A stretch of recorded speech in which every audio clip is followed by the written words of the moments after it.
In theaters tonight, Unplanned, the story of a former Planned Parenthood clinic director turned whistleblower who changed her views when she witnessed what she called an ultrasound-guided abortion. Also, as the Georgia governor prepares to sign a new bill restriction that's going to restrict most abortions once a heartbeat is detected, now Hollywood is threatening a boycott. Joining me now, the star of Unplanned, the movie, Ashley Bratcher, who also happens to live in Georgia herself. Ashley, good to have you with us tonight. Yes, thank you so much for having me. I want to read something that Planned Parenthood is saying about this bill in Georgia. They say these abortion bans are exactly what happens when politicians try to stir up people's emotions by spreading lies. The lies have to stop. And as you know, you've worked there in the movie industry around Atlanta. They had 450 or so productions there last year, a lot of big movies and shows. And Hollywood is saying because of this, they think that they may boycott the state altogether, some celebrities. Yeah, I think that's just a couple of loud voices. Alyssa Milano has been very vocal about where she stands on women's reproductive rights. And I just felt compelled because she was calling for a boycott in my home state to reach out to her and talk to her mother to mother, actress to actress, and as someone who lives in Georgia. Because Planned Parenthood wants to say that the politicians are lying, but what our film does is it exposes the lies that Planned Parenthood is perpetuating.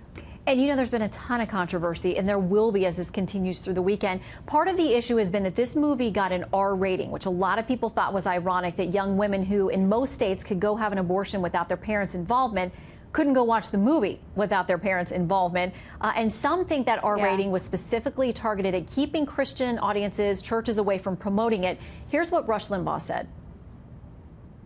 When you slap an R rating on it, guess who you're basically telling they shouldn't see the movie? Christians, which is the primary audience. So the MPAA slaps an R rating on this thing simply to further diminish its efforts to be marketed and thus to be seen.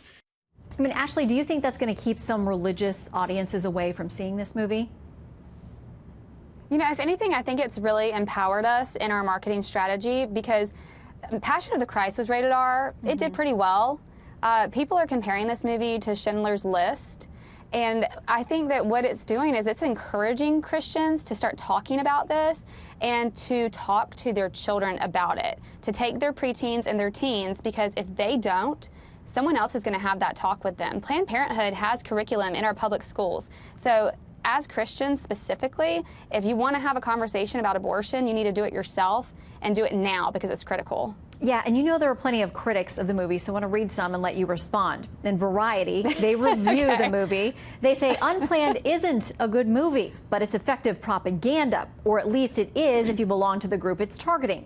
Those who believe that abortion in America, though a legal right, is really a crime. I mean, you had to know you'd get that kind of criticism, so how do you respond? Well, I'd give them more of a response if they hadn't spelled my name wrong 3 times in the article. Okay. I don't know how you can spell my name 3 times wrong and I'm the lead actress, so try and tell me it's propaganda that you don't have an agenda, Variety. Okay, so for you now, I mean, has this been a career choice to take this path? Are there those who you think may not book you or be interested in casting you because of your attachment to this movie? You know, I really walk by my faith in my personal life and in my career. And in 2012, I made the decision to give my career to the Lord. And I said, okay, God, I believe that you gave me these gifts and I want to glorify you with them. So wherever that takes me and whatever that looks like, I give it all to you. And that didn't necessarily mean that I was just going to end up doing nothing but faith-based films, because I've done other things in the industry. But God has really just kind of placed me here. And I think even with my personal story attached to this, He has done a miraculous work in my life and through this film, and I'm just really proud and humbled to be a part of it. Do you think that people on both sides of this issue will actually go see the film? I do. I have had a lot of pro-choice friends of my own go and see it. I've had a lot of people I don't know on Twitter send me tweets and say, I don't know you, I don't agree with you, but I respect you and I'm going to see the film. And actually one of my favorite reviews that I've seen so far was titled, Pro-choicer reviews pro-life film. And the headline read something like, this film will challenge you more than any debate you've ever had on Facebook. And the critic just said she cried through the whole thing and left with so many questions and was challenged by it very much. Well, it's got some really tough material, hence the R rating. But as you said, it can spark a lot of conversations for people on all sides of this issue to give it a chance, keep an open mind, and have those conversations with friends, hopefully in a respectful way across the divide on this issue. Absolutely. Ashley Bratcher, thank you very much. Great to see you tonight. Yes, thank you so much.